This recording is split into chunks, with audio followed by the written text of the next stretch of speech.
On this young model, I'm going to show you, I did her retouch and glazed her, and now we're going to low light her.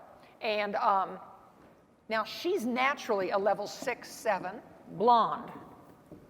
And she's been getting red color, but I wanted to make her a prettier red.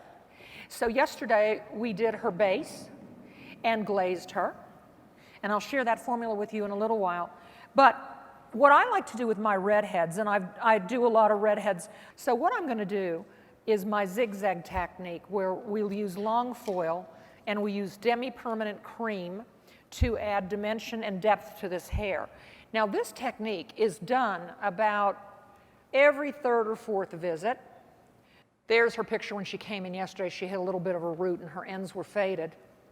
So here we are, we're going to comb through. And I like to start my foil wrapping in the back of the head. And I'm going to use my long foil, which is available. This is Beth Minardi foil.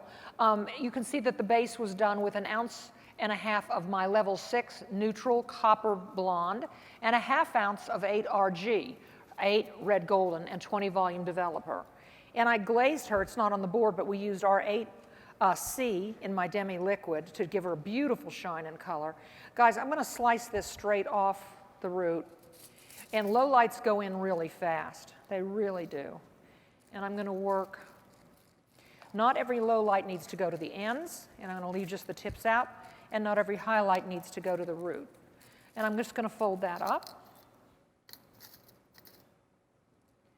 Now, instead of taking the next section, as we learned in beauty school, parallel to that foil, I'm going to put the next one in crooked. I'm going to make the lower side of the foil lower, the left side, and the right side higher. And some of the low lights can go roots all the way to the ends. You'll notice if I'm not folding the foil and I'm not struggling to wind hair into short foil, I get very good, and you'll see what I'm doing here. Most people do not saturate this portion of the hair shaft enough.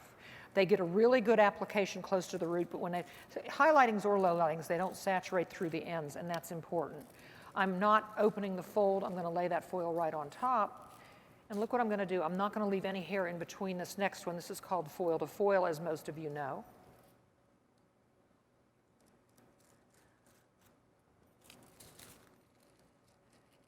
And then I'm going to place another foil in going straight horizontally across the head. And let's slice and skip and slice and skip this one right off the head. And paint all the way down to the ends. Next one, we're just going to go roots to mids. And I'm going to put the foil on top. This helps you go through pretty rapidly. I'm going to use 2 pins here. I pin the foils in so she can walk around and use the phone and nothing goes anywhere. And now I'm going to put a zigzag foil in crooked with the left side higher than the right side. And let's slice and let's slice and let's slice. Low lights can be larger and denser than a highlight.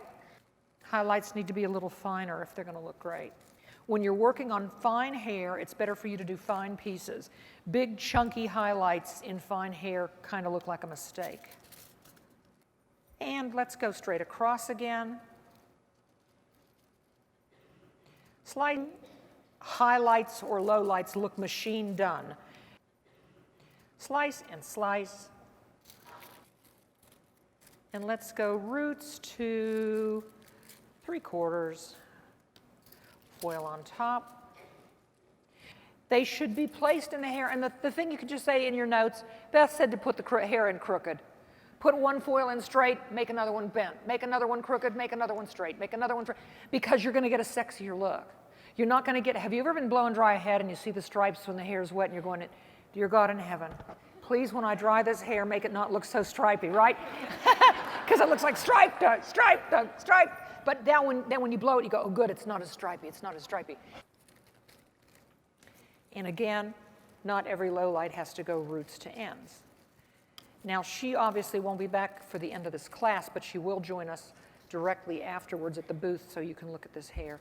And let's do something bold here. Let's do, with a low light, you can make a bigger statement because you can put more hair in each foil. When you're doing highlights, you really have to do many little foils close together to get that look. Let's do this one, and let's do a couple back-to-backs to make a real interesting, deeper place in this hair, but not equidistant in width, but a little impressionistic.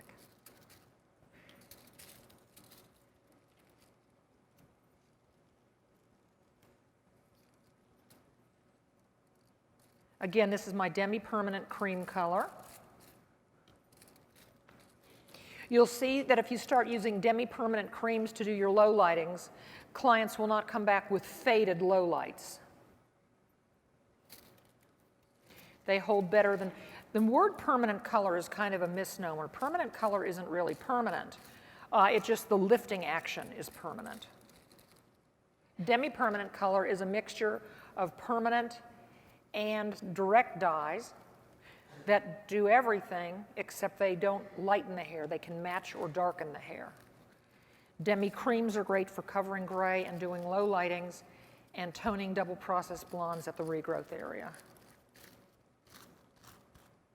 We have a question Okay, right here. we know each other. Hi. Hi, Beth. I just love your work, honey. Thank you. I love you too. I know. Anyways, I was wondering, I know you always do this with a lot of reds. Can you also low light with cools too? When you are using cooler tones in the hair, can you add low light? Absolutely. Rather than, this is a great question. A lady comes back and her hair's brassy in the hair shaft. Rather than just glaze her with something cool, why not leave some of that brassy as the highlight and low light very, very obviously. Thanks, guys, if you want to start working on that so I can talk. I can't chew gum and walk either at the same time. But if you use the low lighting formula in the ice or a balanced with an ice, you'll notice that you're getting a really rich, beautiful brown on brown or blonde on blonde. Thank you.